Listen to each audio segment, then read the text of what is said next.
오늘 우리에게 주시는 하나님의 말씀은 구약 성경 창세기 22장 9절에서부터 14절까지 말씀이 되겠습니다. 구약 성경 28면에 있습니다.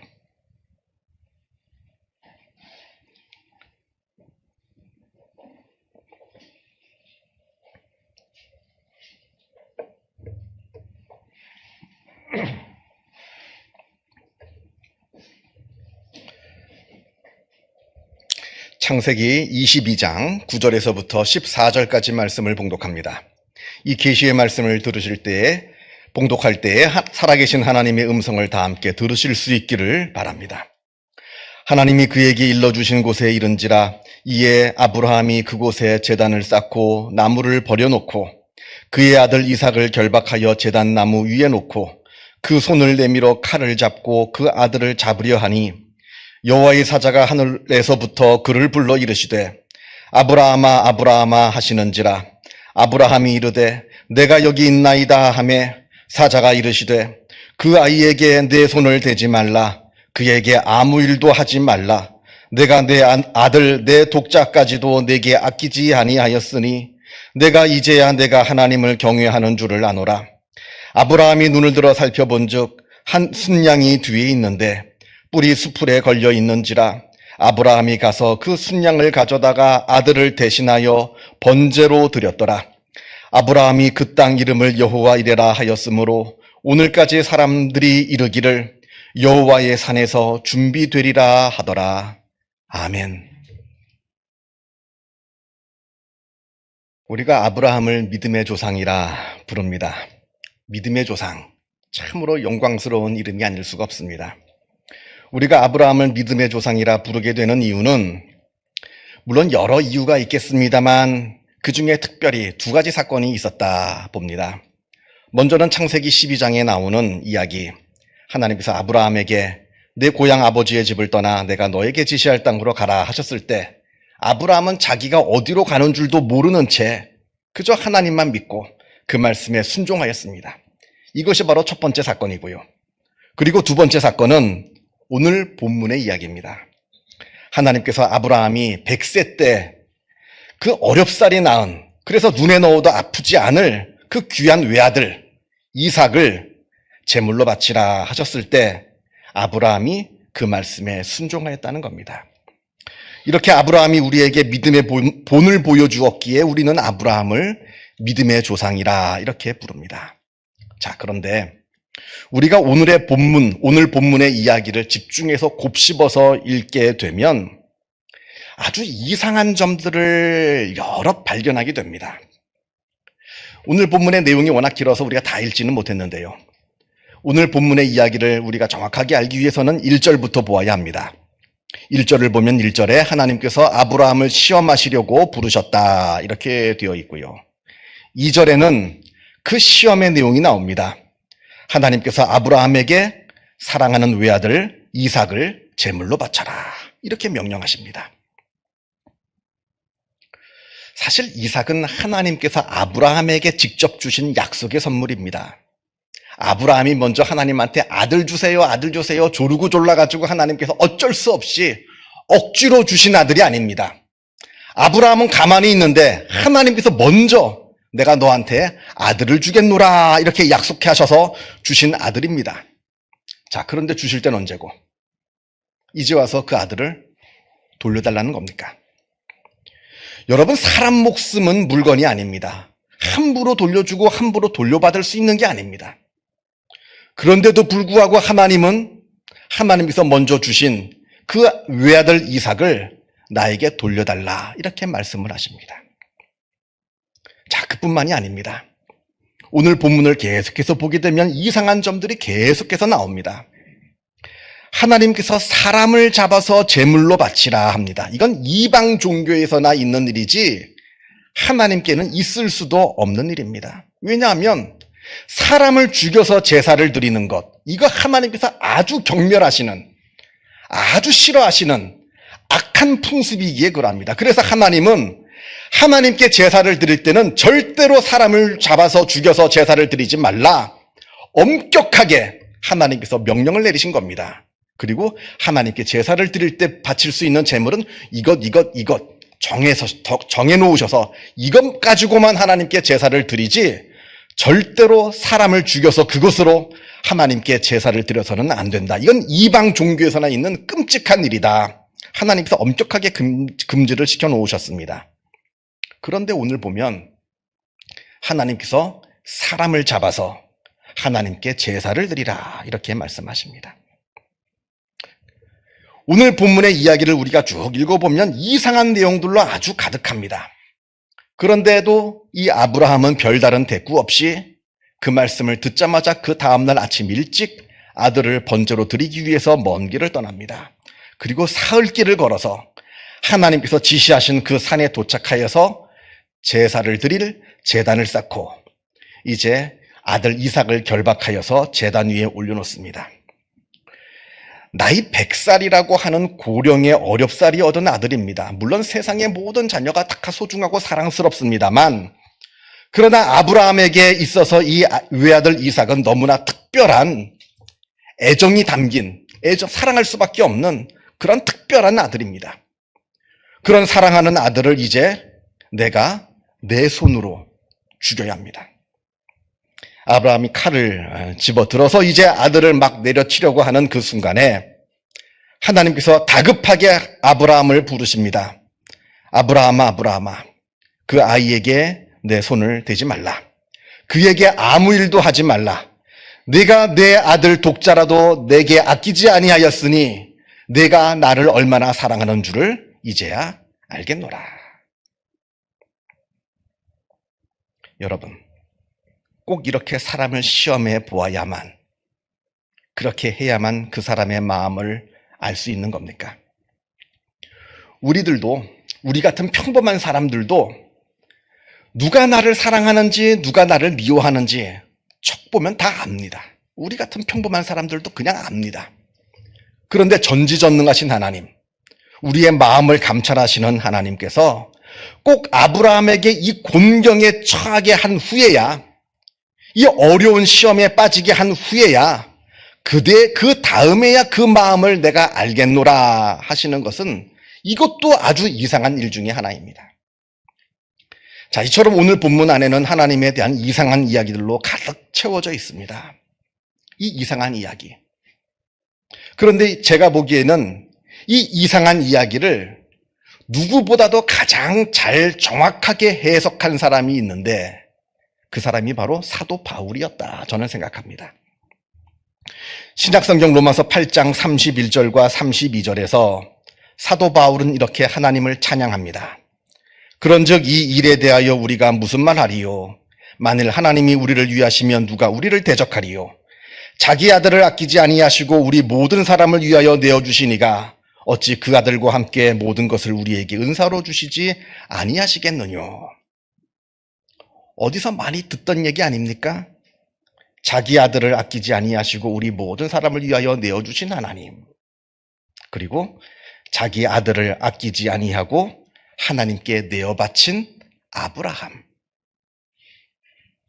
적어도 아브라함은 하나님께서 막으셔서 그 칼을 아들에게 대지 않고 내려놓았습니다만 하나님께서는 그 칼을 끝까지 거두지 않으셨습니다.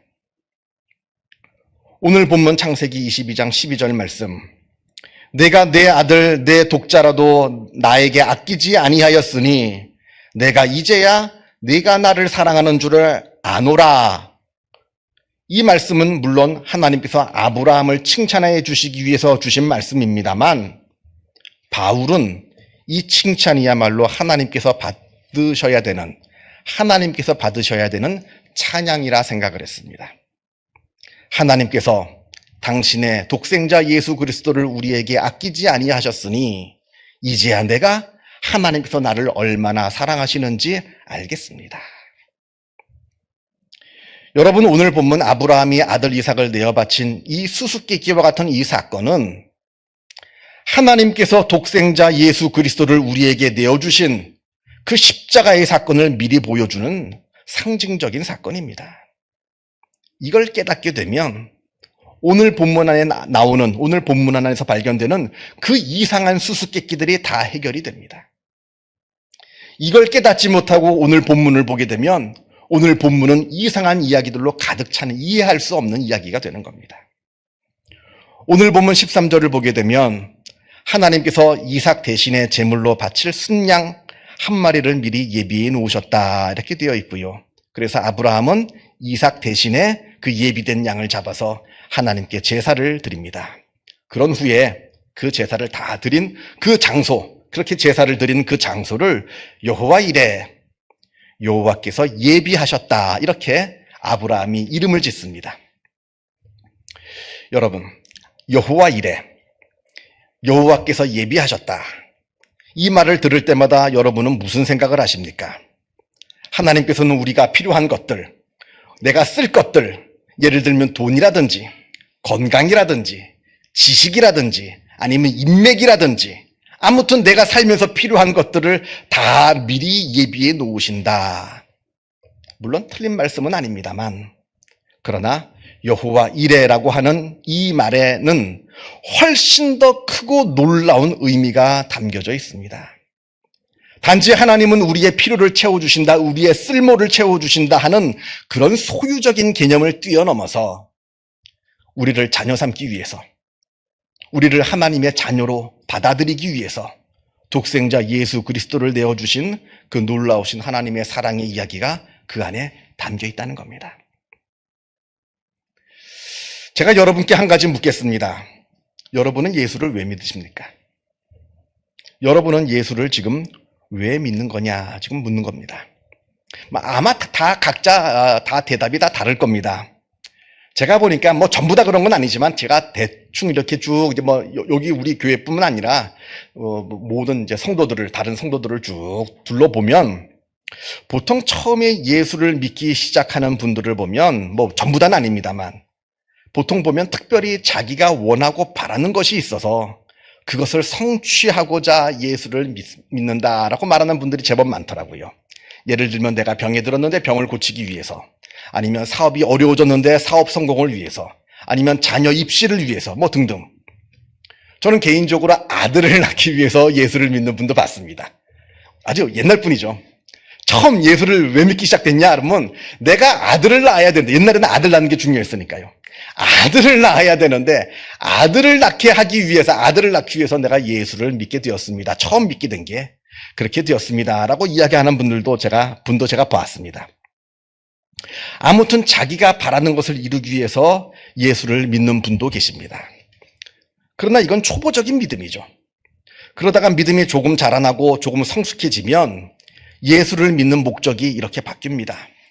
천국에 가기 위해서, 내가 영생을 얻기 위해서. 물론 맞습니다. 중요하죠.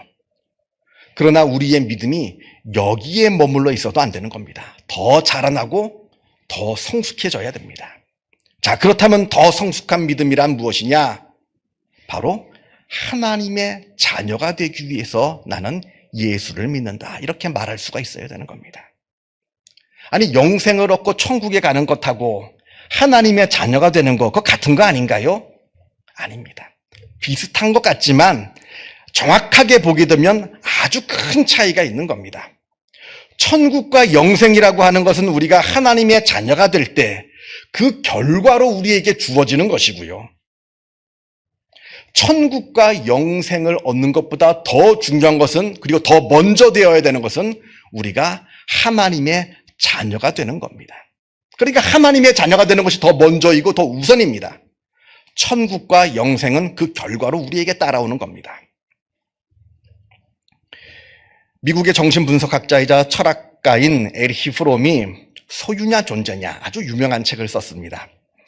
이 책에서 프롬은 우리 인간을 소유지향적인 사람, 그리고 존재지향적인 사람, 이 둘로 나누어서 설명합니다.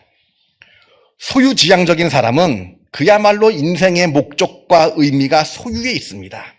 얼마나 더 많이 가지고 있느냐, 어떻게 하면 내가 더 많이 가질 수 있느냐, 여기에 자기의 삶의 의미와 가치를 두면서 살아가는 사람들입니다. 그래서 돈이 많으면 가치 있는 사람이 되는 것이고, 돈이 좀 적으면 무가치한 사람이라 이렇게 여깁니다. 그래서 내가 돈을 좀 벌면 내가 마치 무슨 대단한 사람인 것처럼 기고만장해지기도 하고, 내가 살다가 조금 어려워져서 내가 돈을 조금 잃어버리게 되면 마치 나는 형편없는 사람처럼 내가 내 자신을 굉장히 비굴하게, 아주 절망하면서 좌절하면서 그러한 삶을 살아가는 사람을 소유지향적인 사람이라 말합니다. 또한 소유지향적인 사람은 세상의 모든 것들을 내가 더 많은 것을 소유하는 더 많은 것을 갖기 위한 도구로만 여깁니다. 세상의 모든 것들을. 세상의 모든 것은 내 소유를 위한 도구일 뿐이에요. 심지어는 가족들도 그러합니다. 가족들조차도 내 욕심을 채우기 위한 도구일 뿐입니다. 예를 들어서 나의 부모는 나에게 유산을 물려주기 위한 도구일 뿐입니다. 내 아내, 내 남편은 내 신분 상승을 위한 도구일 뿐입니다. 내 자녀들조차도 내가 젊었을 때 이루지 못한 내 꿈을 대신 이루어줄, 내 한풀이를 해줄 도구에 불과할 뿐입니다. 물론 사랑한다고 말은 하죠. 그러나 거기에는 사랑은 없습니다. 그냥 내가 도구로 이용할 뿐입니다.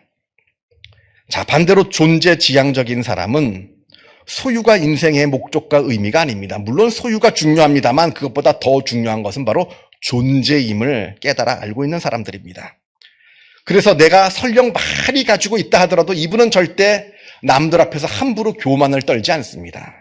왜냐하면 그게 나를 의미하는 게 아니거든요. 그리고 내가 조금 잃어버렸다 하더라도 주눅들지 않습니다. 그게 나를 이야기하는 게 아는 것임을 알기 때문에 그러합니다. 남들도 그렇게 평가합니다. 나보다 조금 더 가진 사람 앞에서 굽실굽실거리지 않습니다. 나보다 조금 없는 사람을 앞에 두고 내가 그 앞에서 교만을 떨지도 않습니다. 그러한 삶을 살아가는 것이 바로 이러한 존재지향적인 사람입니다. 그래서 이 존재지향적인 사람은 다른 사람을 대할 때도 그 사람을 나의 욕심을 채울 도구로 여기지 않습니다. 그 사람을 진심으로 대합니다. 진정함으로 대합니다. 그러하기에 이러한 사람은 사랑을 깨달아 압니다. 왜냐하면 사랑은 존재 안에서만 이루어지기 때문에 그러합니다. 이러한 사람만이 사랑을 깨달을 수 있고요. 사랑을 베풀 줄을 압니다. 이것이 바로 소유지향적인 사람의 삶의 모습이라 말을 합니다. 자, 그런데 이건 우리의 믿음에도 굉장히 중요합니다. 우리가 우리의 믿음을 되돌아보면 어떤 분들은 소유지향적인 믿음 생활을 합니다. 아무리 신앙생활을 오래 하고 직분을 가지고 해도 소유지향적인 믿음 안에 머물러 있는 분들이 있다는 겁니다. 그저 내게 필요한 것, 내가 이루고자 하는 것, 내가 갖고 싶은 것, 여기에 내 믿음의 중심이 놓여 있습니다. 그래서 하나님은 내 욕망을 채워줄 도구에 불과합니다. 말로는 하나님을 주님이라고 그러죠. 그러나 실제로 보면 내가 하나님의 주인이고요. 하나님은 그저 전능한 종일 뿐입니다. 마치 알라딘 램프의 요정 지니처럼 내가 언제든지 부리면 내 말대로 들어줘야 되는 그러한 내 전능한 종에 불과합니다. 껄핏하면 하나님께서 그 말을, 내 기도를 안 들어주면 시험 들었느니 뭐 했느니, 그런 사람들이 딱 그러한 사람들의 전형적인 모습이라 보시면 됩니다. 이런 분들은 아무리 신앙생활을 오래 해도 하나님의 사랑을 깨달을 수가 없습니다. 왜냐하면 하나님을 내 도구로만 생각하기 때문에 그러합니다. 반대로 존재지향적인 믿음을 가지고 있는 분들이 계십니다. 내가 중요한 것이 아닙니다. 물론 나도 중요합니다만 나보다 하나님이 더 중요합니다. 내 욕망의 성취가 중요한 것이 아니라 나와 하나님의 관계가 더 중요합니다. 그래서 천국 영생, 물론 중요하죠. 제일 중요하죠. 그러나 그것보다도 내가 하나님의 자녀라는 것, 전에는 내가 하나님과 원수가 되어서 하나님을 알 수도 없고 믿을 수도 없고 하나님을 사랑할 수도 없는 그러한 죄인이었는데, 이제는 하나님의 자녀가 되어서 내가 하나님을 알고 하나님을 믿을 수 있고 내가 하나님의 사랑을 깨닫고 나도 하나님을 사랑할 수 있는 하나님과의 이 친밀한 관계에 놓이는 것, 이게 더 소중한 줄을 아는 그러한 믿음 생활을 하게 되는 겁니다. 여러분들 어린아이들에게 왜 엄마 아빠가 좋으냐 물으면 가끔가다 이렇게 말하는 아이들이 있습니다. 엄마 아빠는 나에게 맛있는 거 사줘서요. 엄마 아빠는 내가 갖고 싶은 거 사줘서요. 그래서 엄마 아빠가 좋답니다. 그럴 수 있죠. 그러나 이거는 어린아이일 때만 통용되는 이야기고요. 이 아이가 자라가지고 성인이 되었습니다. 성인이 되었는데도 왜 당신은 당신의 부모를 좋아합니까? 물었더니 우리 부모는 나에게 맛있는 거 사줘서요. 우리 부모는 내가 갖고 싶은 거 사줘서요. 이렇게 말을 한다면 이 사람은 모질이죠. 모자라도 한참 모자란 사람이 되는 겁니다.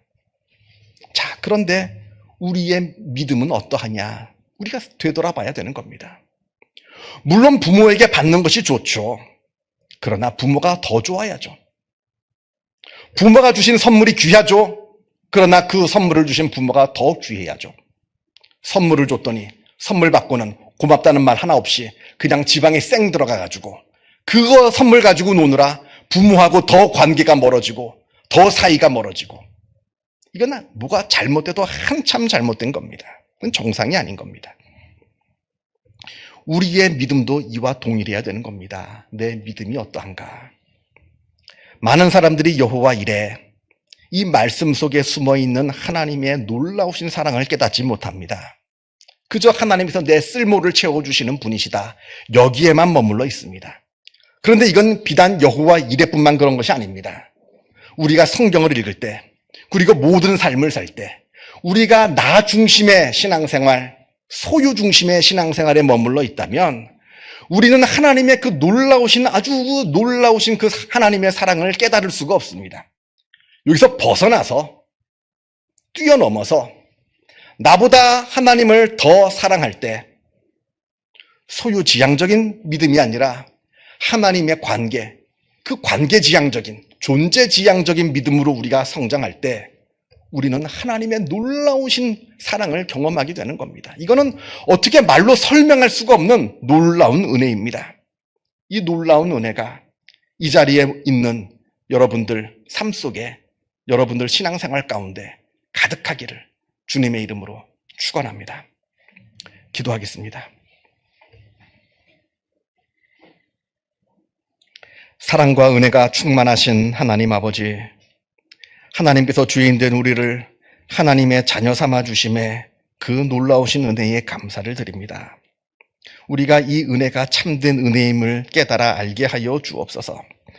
우리가 미련하여서 우리의 생각과 우리의 마음이 나 자신 안에만 머물러 있어서 내 신앙이 소유 중심적인 그 연약한 믿음에 머물러 있기에 그로 인해서 우리가 하나님의 그 크신 놀라운 은혜와 사랑을 깨닫지 못하는 어리석은 자의 삶을 살지 않게 하여 주시고, 우리가 나 자신에서 뛰어넘어 하나님을 바라보게 하여 주시고, 소유지향적인 신앙에 머물러 있는 것이 아니라 하나님의 관계를 더 깊이 생각하고 묵상하며 존재적인 그 신앙으로 나아가게 하여 주시어서 하나님께서 베풀어 주신 그 놀라우신 사랑과 은혜를 경험하며 하나님께 찬양하며 살아가는 우리의 삶이 되어지게 하여 주시옵소서.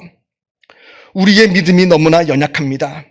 연약한 믿음을 하나님께서 책망치 말아주시고, 하나님께서 먼저 우리에게 성령을 부어주시고 믿음을 부어주시어서 우리의 믿음이 더욱더 성장하고 성숙된 복된 믿음 되게 하여 주시어서 그 믿음을 통해서 누리게 되는 더 많은 은혜들을 누리며 살아가는 우리의 삶이 되게 하여 주옵소서. 하나님께 모든 것을 의탁드리오며 이 모든 말씀 우리 주 예수 그리스도 이름으로 기도하옵나이다. 아멘.